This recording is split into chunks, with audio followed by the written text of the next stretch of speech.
Hello, everybody, USOSANs, TNN audience. Welcome to the second podcast. It's the PROUNITATE podcast, and we're delighted to be introducing to you a guest, a long-time alumni of FGC Warrior, I believe, happened to be one of the founding members of USOSA, which I believe was from 17 years ago. I'll let the gentleman introduce himself, and then we will kick off.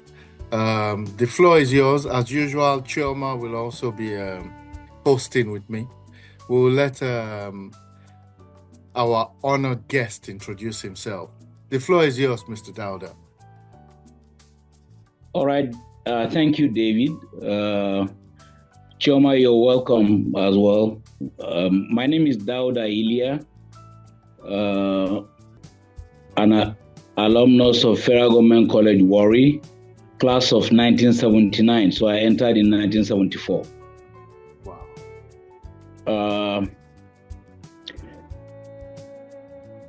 I went to Warri, like I said, from 74 to 79, and that makes me an ancestor. Like they like to call us, the younger ones call us ancestors, and I'm happy to be here.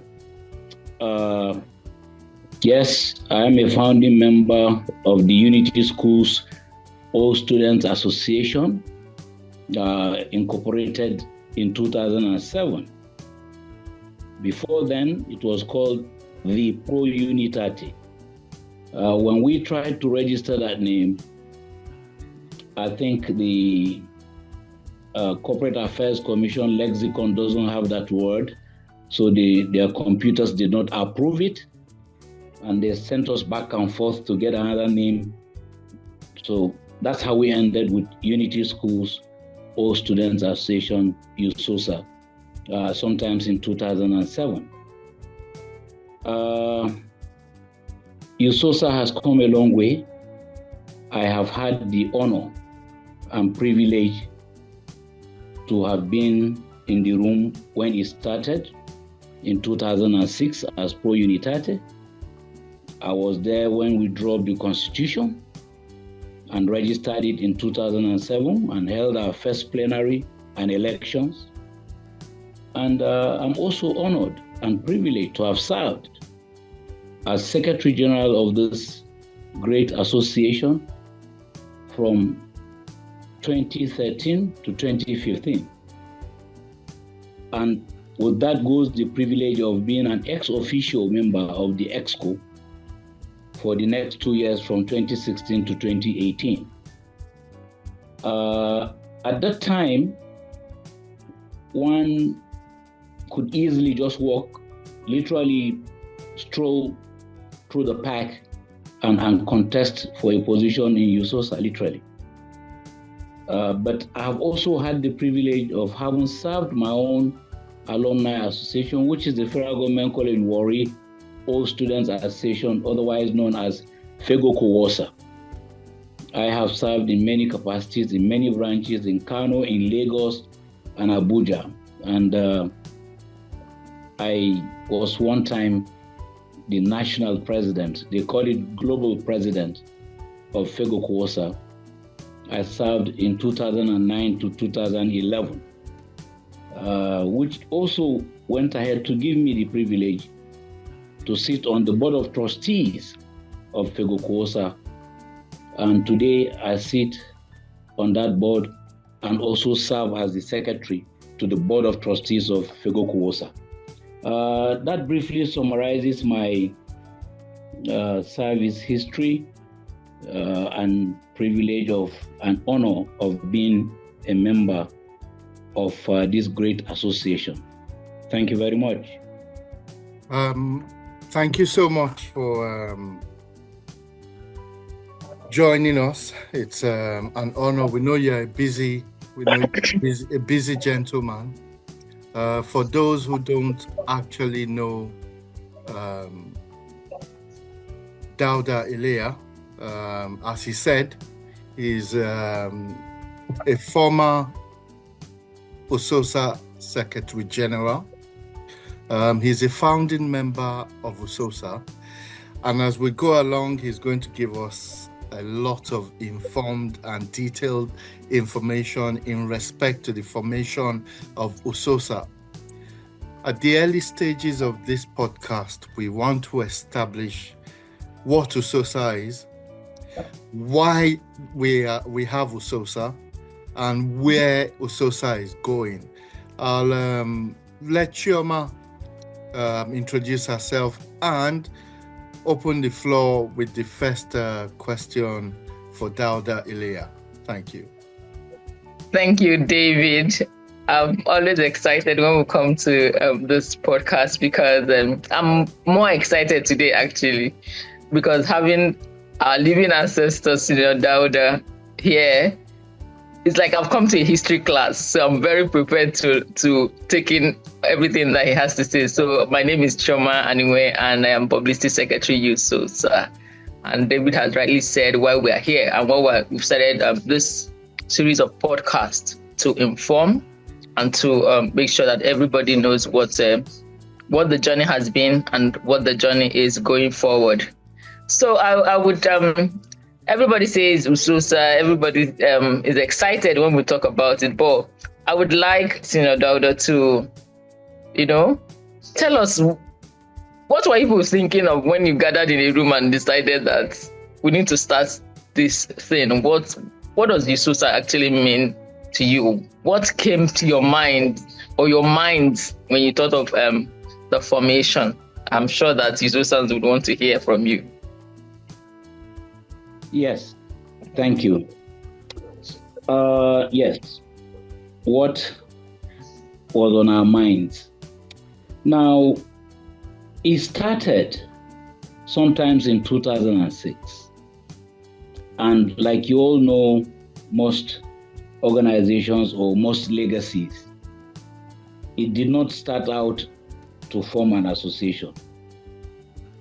In 2006, the first two Federal Unity schools, Federal Government College Sokoto and Federal Government College Warri, took off or started operations, so to speak, in February 1966. So, fast forward 2006, those two schools were 40 years.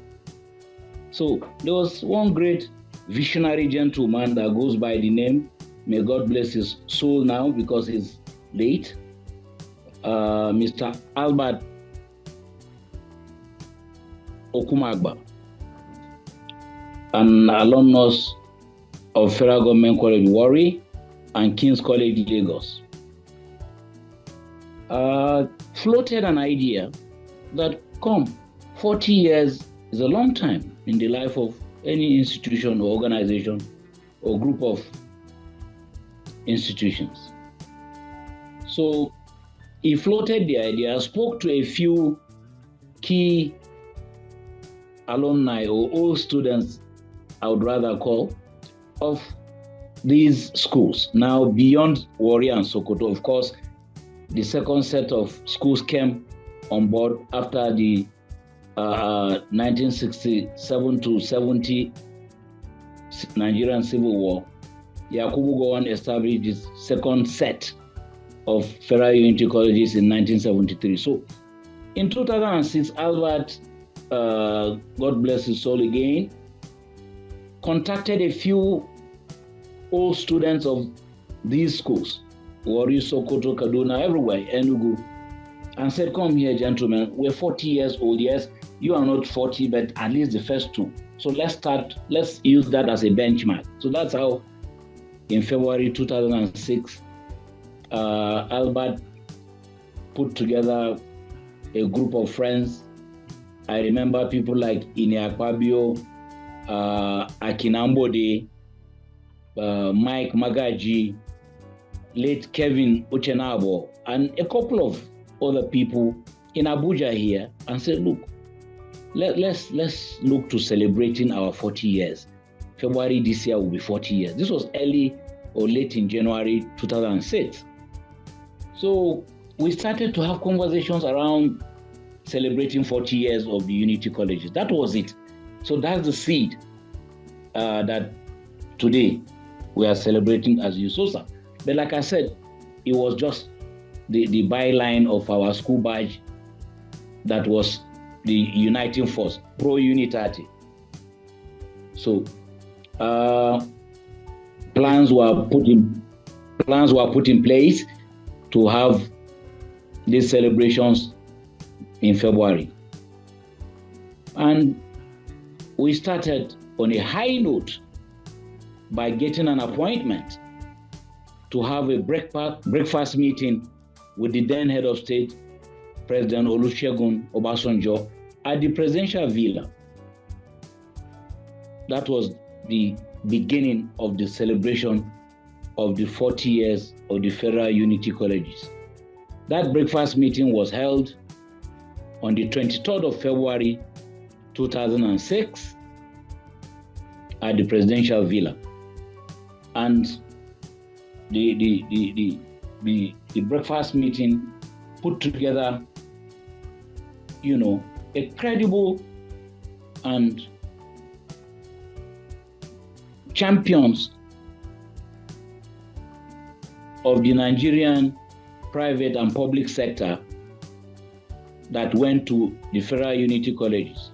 So we had people like late Joseph Makojo of NEPA and WAPCO Cement in that meeting. We had people like Professor Julius Okoje, who was then the Executive Secretary of the National Universities Commission, NUC.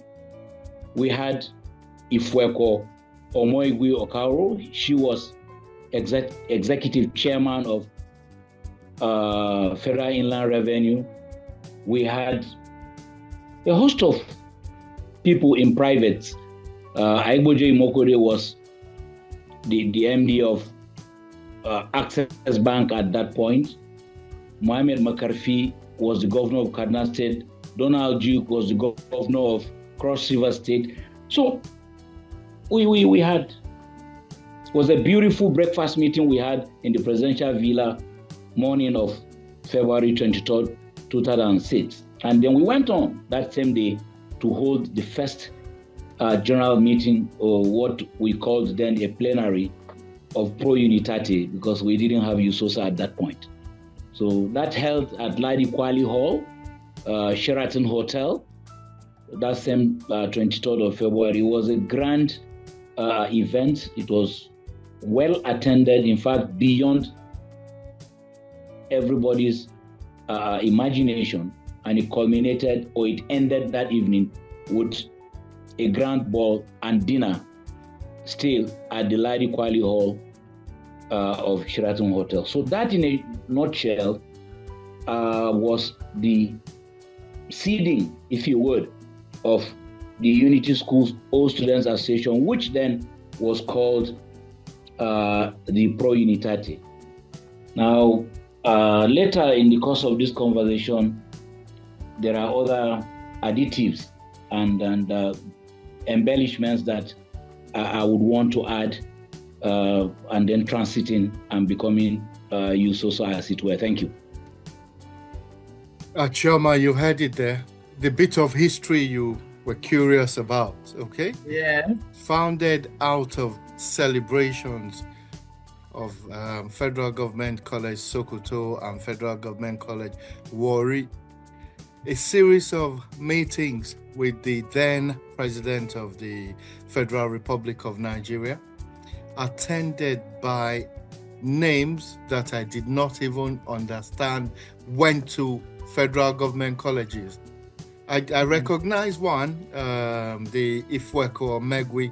I've known her from childhood.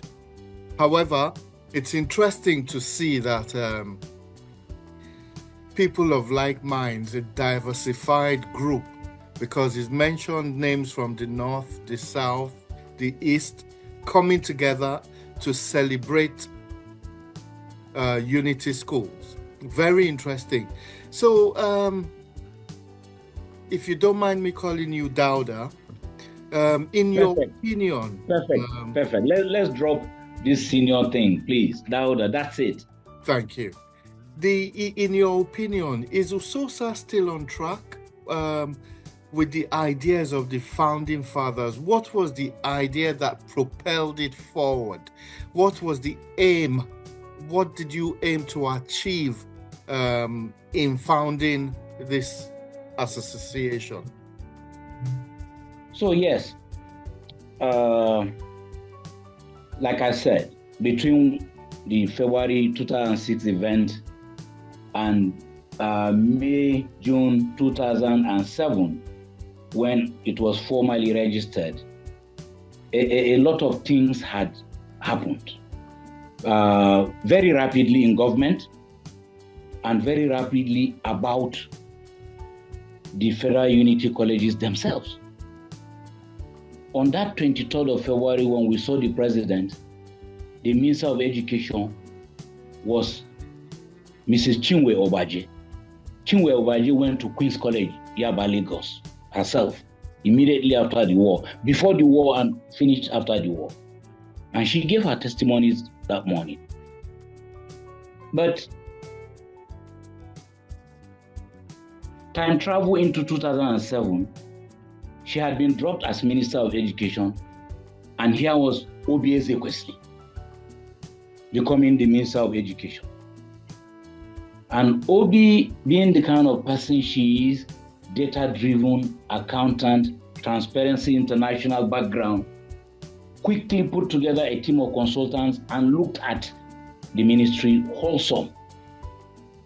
And so that all the votes, all the appropriations to that ministry was spent on personnel costs.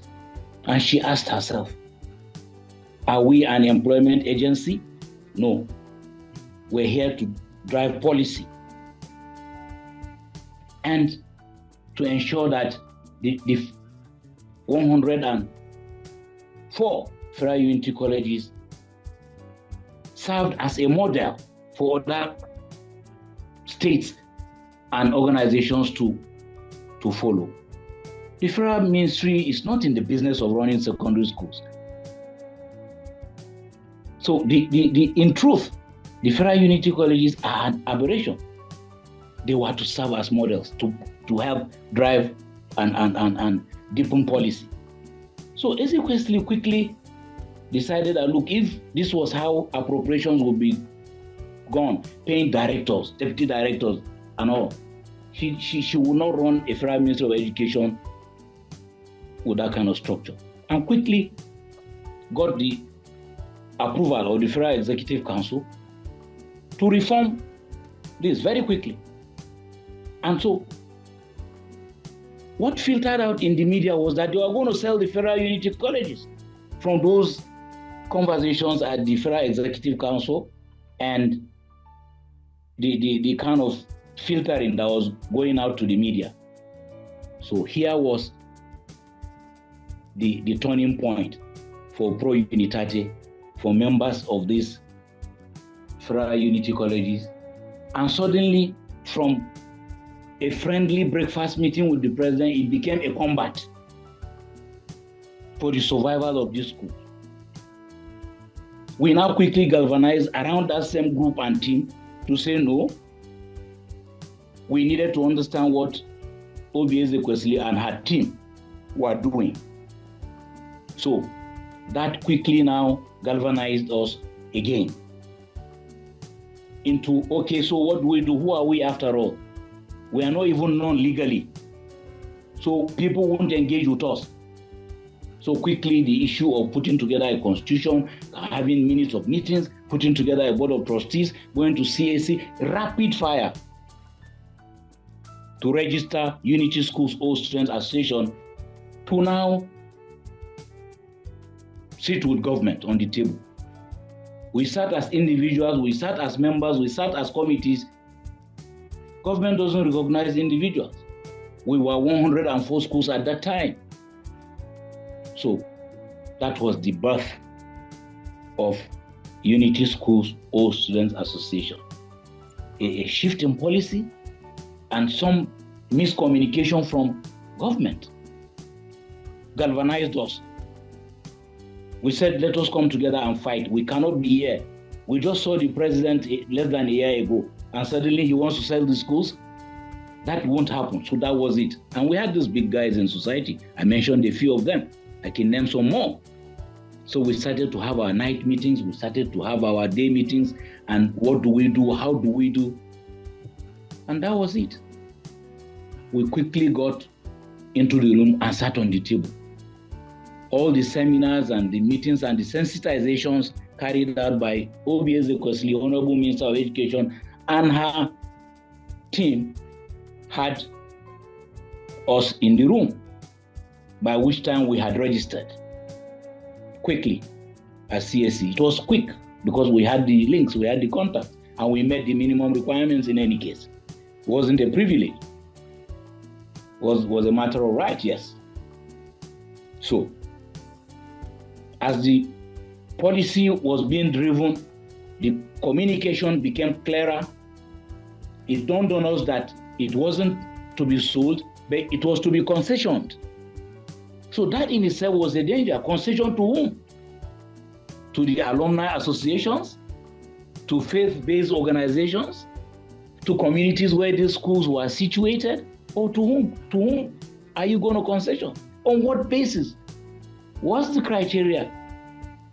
How would you choose to whom you would concession King's College, Queen's College, Federal Government College Sokoto, Warri, Enugu, Kaduna, Jos, like that? It became hot cake, 2007. And so that also made government, through the ministry, to realize that they had some kind of response on their hands. They had to sit up. So that gave us the impetus to be what we are, to be whom we are. In essence, sorry, go on. Yeah, like President General Lawrence Wilbert would say, who we be. So that was the who we be. And we were in the room. We were one huge elephant in the room. I remember today OBS Ekwesili is one of my best big name friends in Nigeria for two reasons. For that occasion, and then later for the Chibok girls, because Dauda Ilya is Chibok. And you know the role of OBS Ekwesili in the Bring Back Our Girls following the abduction of the 276 Chibok girls. So that's a story for another day. But then we had our fights, we had our shouts, you can't do this, you can't do that. And then we went in as Unity Schools All Student Association and put in bids for all the 104 Unity colleges. Since it became public, people bidded, churches, mosques, societies, communities, associations, town unions, everybody bidded for the 104 Unity colleges. At the end of the day, on an objective criteria, the Unity Schools All Students Association won the bid to run 52 schools, 50% of the 104. But, like you will know, that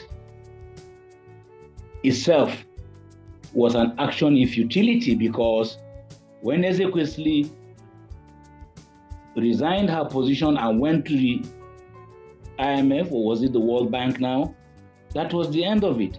Her successor jettisoned it, and the entire concessioning was put into the cold drawer, and life continued for appropriations to the Federal Unity Colleges to go to paying personnel costs. That's it. Thank you. So for those of you who don't know Dauda Ilya, he's a graduate of business administration and holds an MBA from the Ahmadu Bello University. He is a well-rounded professional, and he's been a banker with over 30 years of experience, including 5 years at the boardroom from where he retired in 2017.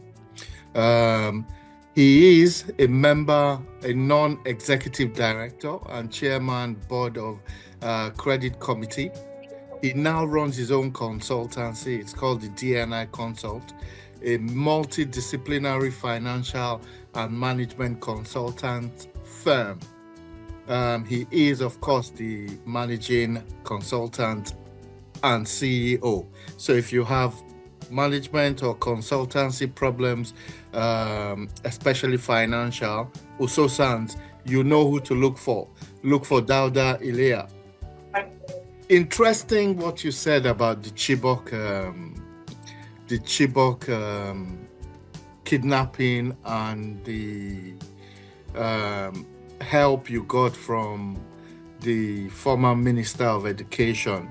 I was looking through your profile and I was going to bring that up because I'm sure USOSANs might at least give 2 minutes for you to tell us a bit about the experience in being able to get those girls back home, if you don't mind, Dauda.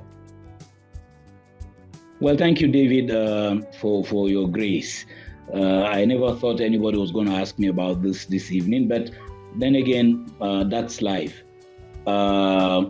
We still have 100 or thereabouts of these girls unaccounted for the records. Out of the 276, about 100, either dead or nobody can tell you their fate, unfortunately. But on the brighter side, credit must go to the Bring Back Our Girls, Abuja, Lagos, and New York. Those Amazons would receive wholesome credit, if you ask me, for the rescue. Sometimes rescue, sometimes Providence would get on their side and they would escape captivity. So yes, the ferocious campaign mounted by the Bring Back Our Girls, beginning the same day or the next day of the abduction, which was done night of 2014 going to 2015, April 14th to 15th, 2014, culminated in the formation of the Bring Back Our Girls under the leadership of people like Obi Ezekwesili, Aisha Yesufu, people like Hadiza Bala Usman, MPA, former MPA, MD, and many, many strong women. Without them, the President Jonathan government at that time would have conveniently wished it away that it was rumor. Now we know it's real, we know the stories, but the sad part is that as we speak, about 100 of those young girls that have become women now are still unaccounted for. From interviews and interactions we have had with those of them that have come back, relations of ours. I had a niece that was one of them. The stories are heart-wrenching. They had to bury some of them while in captivity. A lot of it would not be for a space like this. But again, David, thank you. You're welcome. Chema. Thank you, sir, for. I think I got emotional when you were talking about this. I can imagine how it was, especially when it's close to home, having a niece, having someone, the people that you know go through all of that. But thank you for the role that you played, in also ensuring that at least while we have some unaccounted, but the fact that some came home, we are grateful to God and for the work that you put in. I would so we've been doing education summit, ever since I've known USOSA, or what I know about USOSA, it's been about unity. It's been about fostering quality education. So I'm just wondering if there are things that we can do to use education. I know the last education summit touched on that, and some of the themes we've handled over the plenaries across the country also handled that. Are there things that you have not had the opportunity to say to USOSA on direction, how we can go, things that we can do to ensure that we use this education? Because those are the two pillars that USOSA stands on, education and unity. What can we do to use education to foster unity? Yes, thank you. We've spoken through our advocacy, through the courtesy calls to the authorities, ministers, PAMSECs, directors. Like you said, we've attended even the annual, gatherings of the principals of the Federal Unity Colleges. Yes, we try to advocate to them that it's not about multiplying the number of unity schools. 2006 we were 104. Today, between 2006 and today, well, maybe you would say not much, but we have gone to 2010. At that time, we were advocating for an optimization, meaning we should reduce the numbers. Now they are increasing the numbers. So this is it. The unity schools are not supposed to be replicated in every local government. We're not supposed to have 774 of them. No, that's not the idea. We're supposed to have students come from 774 local government to attend, even if there were just 12 of them. That's the idea. They won't listen. Every PAMSEC wants one in his village. Every director wants another in his village. So by doing that, we are further diluting. If we were to be models for excellence, you don't have 110 models.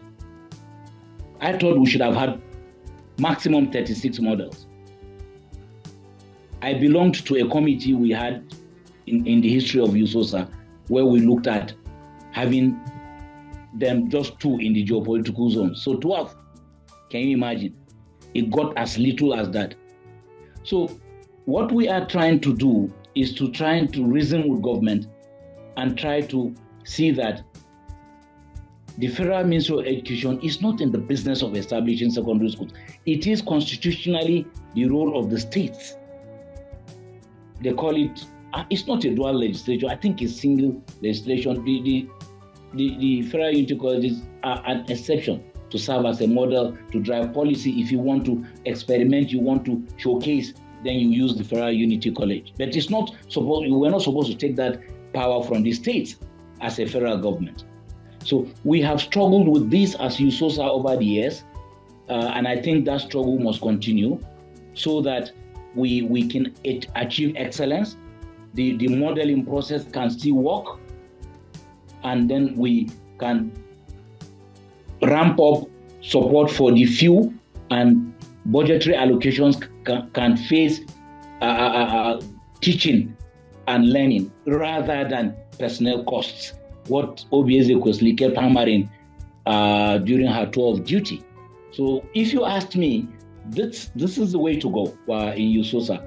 But then again, we are divided. There are people even in USOSA who would want a Federal Unity College in their village. So I don't know. That's it. I hope I've been able to ramble through that. Thank you. Be that as it may, Dauda, you still have diversified alumni that have come out of unity schools, all in various walks of life, a few in diaspora, and this led to the setting up of the UK plenary in 2024, which was a success. Let me use my unity school as a yardstick, Federal Government College Idoani.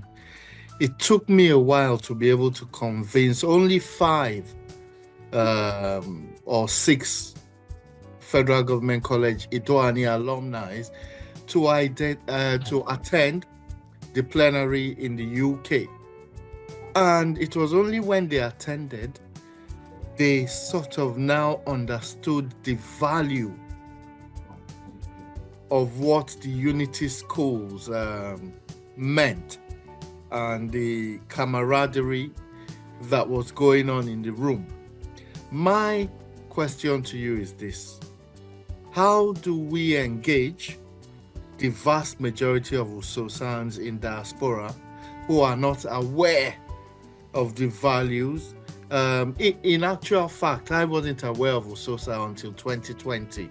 Lawrence Wilbert is a classmate of mine, and until he brought me into it, I had no interest in anything to do with association. So that's a bonus. However, there's a lot of well-to-do USOSANs in diaspora. What do you say to those people? Because the diaspora are the main audience of the New Nigerian, which is the platform that we run. What do you say to them? What reassurances can you give them of the success that an association of like USOSA can provide? Thank you, David. It's one of the main objectives of USOSA. Number one. So USOSA is an association of associations. So once we get that right, USOSA is an association of national or of Federal Unity College All Students Associations, 110 of them. So that's the membership of USOSA. So here is what the Constitution even says, and I quote, to establish and encourage the All Students Associations for all Federal Unity Colleges. So once you have each of these schools have their national associations, Ogolao will have it, Aduani will have it. Like, okay, let me use the one that is home to me, Warri. Warri has a strong national association, has branches in over 20 of the 36 states in Nigeria who could do better.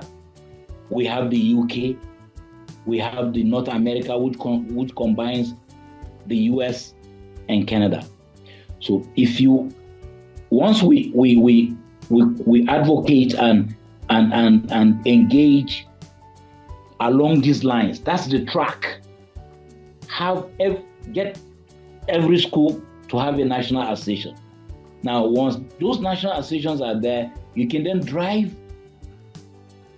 the sub-nationals, both in diaspora and at home. So that way, you can advocate and advance the gospel.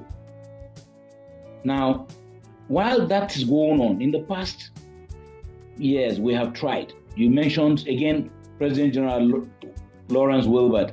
He was the one that said, well, in the interim, while we're trying to onboard as many national associations as possible so that the membership of USOSA can grow from the average of 50 to maybe 80 or 90. So that's a good percentage. That's an A score. Let us now begin to have pockets of USOSAs in specific cities and locations. Even in Nigeria today, we have them in the big cities. Port Harcourt is strong. Akwa Ibom Cross River combination is there. Abuja is very strong, of course, very, very strong. Lagos is there. Jos, Kaduna are planning an event this weekend, for instance, for which I received an invite. So, and then the one I missed in September in 2024 in the UK. I hope that one day it will go to the US or North America, as it were. Maybe Asia someday. So that's the idea. That's the way to preach the gospel, through national associations, because USOSA is an association of associations. Thank you. Sure, Okay, thank you, David, and thank you for your time. We're enjoying having this history class and taking from your wealth of wisdom. USOSA, everybody says USOSA has the number. Why are we not? I've heard things like, why we not forming a political party where people have people all over the place. I remember prior to the 2023 election, we had done this presentation that was shared during the plenary where we listed all the USOSANs that were contesting for an office, and we had like over 30 from different parts of the country, and people are saying people are big enough to contest. So I want you to speak to USOSA and politics. Do you think that it's about time we started pushing our voices louder to make national policies, and also just like you to touch base with that's why we plan to wrap up for the day? Absolutely. Thank you very much.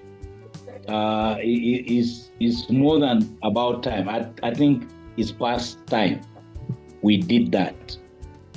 Given what you have said, we have the critical mass. But you see, politics is a very strategic game. You don't just go into it unprepared.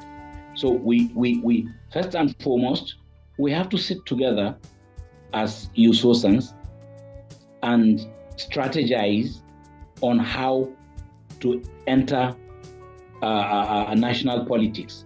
It's not, we have seen how it's run. It's a game of numbers. It's very strategic. We have had people play roles, governors we have had, senators we have had, members, House of Reps we have had, all sorts. Okay? But those are just shining stars in the sky. We need to dominate the politics, and we got the numbers. They're talking about structure. If you remember, they talk about the LP and the obedience structure that they said was not there or was there. We don't want to go into those kind of debates. We want to sit down, root very well, taking advantage of what we have, and galvanizing our members. Today, if you say you want an alumnus of the Federal Unity College in each of the 774 local governments, you're going to get. We did some simulation one time, and we have. So all it needs to be done is for us to be structured. We can't be talking. We need to understand. We need to put our policies, our framework, and get our acts right. Go through the requirements and the legal framework for having a political party. It may not be USOSA, but it will be like, okay, ANC will tell you that they have an armed wing. God forbid, we're not thinking about a military wing of USOSA. We don't need one. But we need a political wing that would, once we rise, the opposition itself will shiver. We have what it takes. Nobody has it. PDP doesn't have it. APC does not have. Labour doesn't have. But I tell you what, if USOSA, given its strength in numbers and even the quality of people, I dare say, if we put our acts together and galvanize, there would be no opposition. We would be our own opposition. God forbid. That's all I can say at this stage. Thank you. There you go. Thank you. The political party in the making, quote unquote. It's a food for thought. We all can think about that as we go along. Chioma.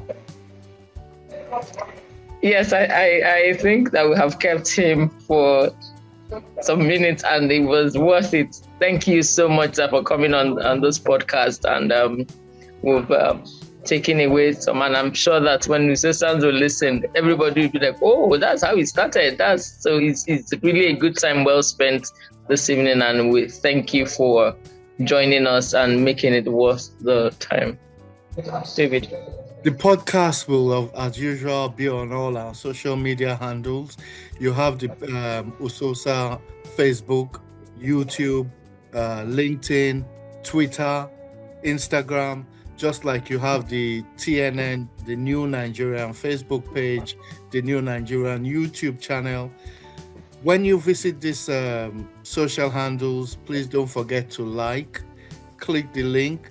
Every time you click the link, every time you you help support the production of these podcasts. We've gathered a lot of value, and we've got to let Dauda enjoy the rest of his evening. PROUNITATE, thank you very much for attending the PROUNITATE podcast, Dauda. Thank you. The honor and privilege is mine. I really enjoyed talking to this lovely audience of and family of mine. Thank you.